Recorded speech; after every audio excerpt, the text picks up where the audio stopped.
बहुत समय पहले की बात है। एक नगर में एक साहूकार रहता था जिसके 7 बेटे और एक बेटी थी जिसका नाम करवा था। सातों भाई अपनी बहन करवा से बहुत स्नेह करते थे, यहाँ तक कि पहले उसे भोजन कराते और फिर स्वयं खाते थे। एक बार कार्तिक मास की कृष्ण पक्ष की चतुर्थी तिथि यानी करवा चौथ के दिन करवा अपने ससुराल से मायके आई हुई थी। उसने अपनी सातों भाभियों के साथ निर्जला व्रत रखा। शाम को जब सभी भाई भोजन करने बैठे तो उन्होंने अपनी प्यारी बहन करवा से भी खाने का आग्रह किया, पर करवा ने कहा कि उसने व्रत रखा है और वो चंद्रमा को अर्घ्य देने के बाद ही भोजन ग्रहण करेगी। अपनी बहन को भूख और प्यास से व्याकुल देखकर भाइयों को रहा नहीं गया।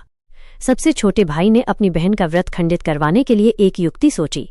वो नगर के बाहर एक पीपल के पेड़ पर चढ़ा और वहां आग जला दी। फिर एक छलनी में दीपक रखकर वापस आकर अपनी बहन से कहा, देखो बहन, चांद निकल आया है, तुम जल्दी से अर्घ्य देकर भोजन कर लो। भोली भाली करवा ने अपने भाई की बात पर विश्वास कर लिया और भागी भागी अपनी भाभियों के पास गई और बोली, भाभी चलो, चांद निकल आया है, अर्घ्य देकर भोजन करते हैं। भाभियां तो सब जानती थीं, इसलिए बोली, बाईसा, आपका चांद निकल आया है, आप अर्घ्य देकर भोजन कर लो। हमारा चांद निकलने में अभी देर है। करवा भाभियों की बात का रहस्य समझ नहीं पाई और उसने नकली चांद को अर्घ्य देकर भोजन कर लिया। झूठे चांद को अर्घ्य देकर जैसे ही करवा ने पहला निवाला तोड़ा, उसे छींक आ गई। दूसरा निवाला तोड़ा तो उसमें बाल निकल आया और तीसरा निवाला तोड़ते ही उसे अपने ससुराल से बुलाहट आ गई कि उसके पति बहुत बीमार हैं। यह सुनकर साहूकार की पत्नी करवा की मां ने करवा को विदा करने के लिए कपड़े निकालने शुरू किए, पर हर बार उनके हाथ में काला या सफेद कपड़ा ही आया, रंगीन वस्त्र नहीं आया।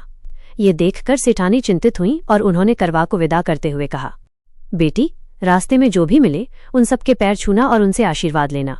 यदि कोई तुम्हें बड़ सुहागन होने का आशीर्वाद दे तो उसी के पल्लू में गांठ बांध लेना। मां की बात मानकर करवा ससुराल के लिए निकल पड़ी। रास्ते में जो भी मिला उसने सबके पैर छूकर आशीर्वाद लिया, पर सबने उसे खुश रहो, सुखी रहो कहकर आशीर्वाद दिया। किसी ने भी बड़ सुहागन होने का आशीर्वाद नहीं दिया। जैसे ही वो अपने ससुराल पहुंची, आंगन में छोटी ननद खेल रही थी।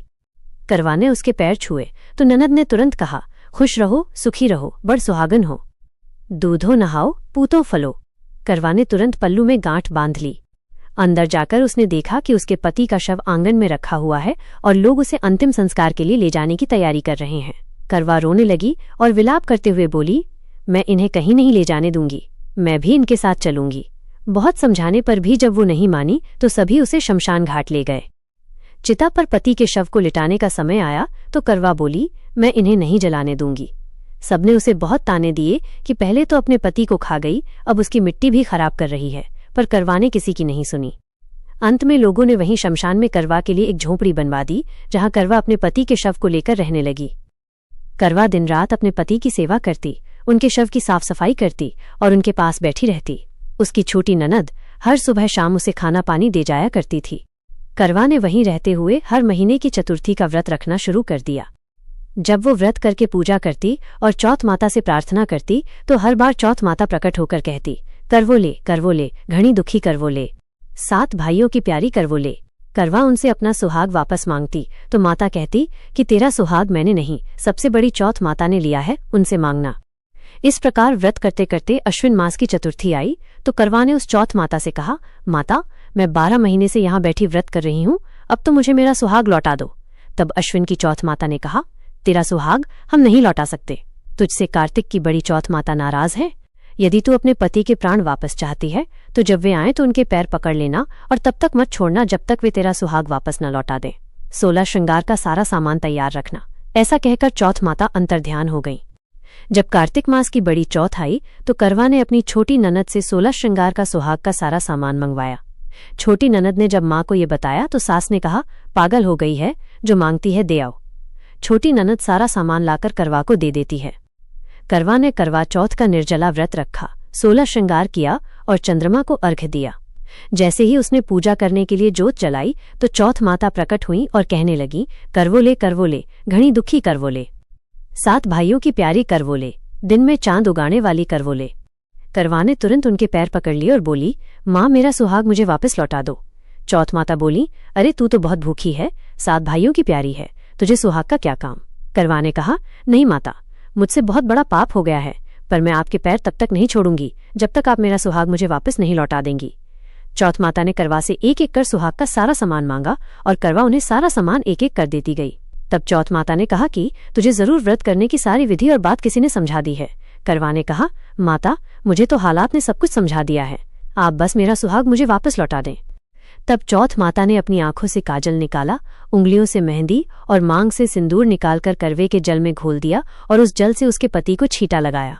छींटा लगते ही उसका पति श्री गणेश कहता हुआ जीवित हो गया।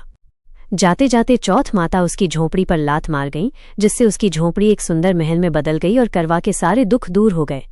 शाम को जब छोटी ननद खाना लेकर आई तो देखती है कि जहां भाभी की झोंपड़ी थी वहां एक विशाल महल खड़ा है। उधर करवा खिड़की में बैठी ननद की प्रतीक्षा कर रही थी। ननद को आता देख करवा दौड़ी दौड़ी उसके पास गई और बोली, देखो बाईसा, आपका भाई जीवित हो गया है।